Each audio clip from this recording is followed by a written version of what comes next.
نحمده ونصلي على رسوله الكريم اما بعد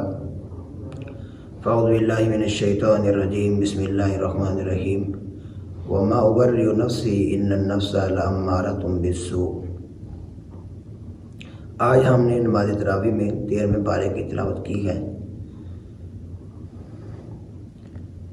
جب یوسف علیہ السلام نے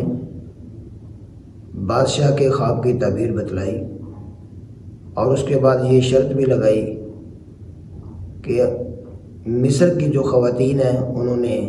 جو ہاتھ کاٹے ان کا ماجرا کیا گیا، تو جب ساری بات کلیئر ہو گئی تو یوسف علیہ السلام کا احترام، عزت، وقار بادشاہ کی نظر میں بہت زیادہ بڑھ گیا۔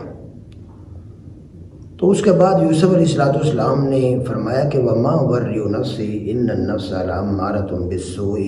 میں اپنے آپ کو بری قرار نہیں دیتا،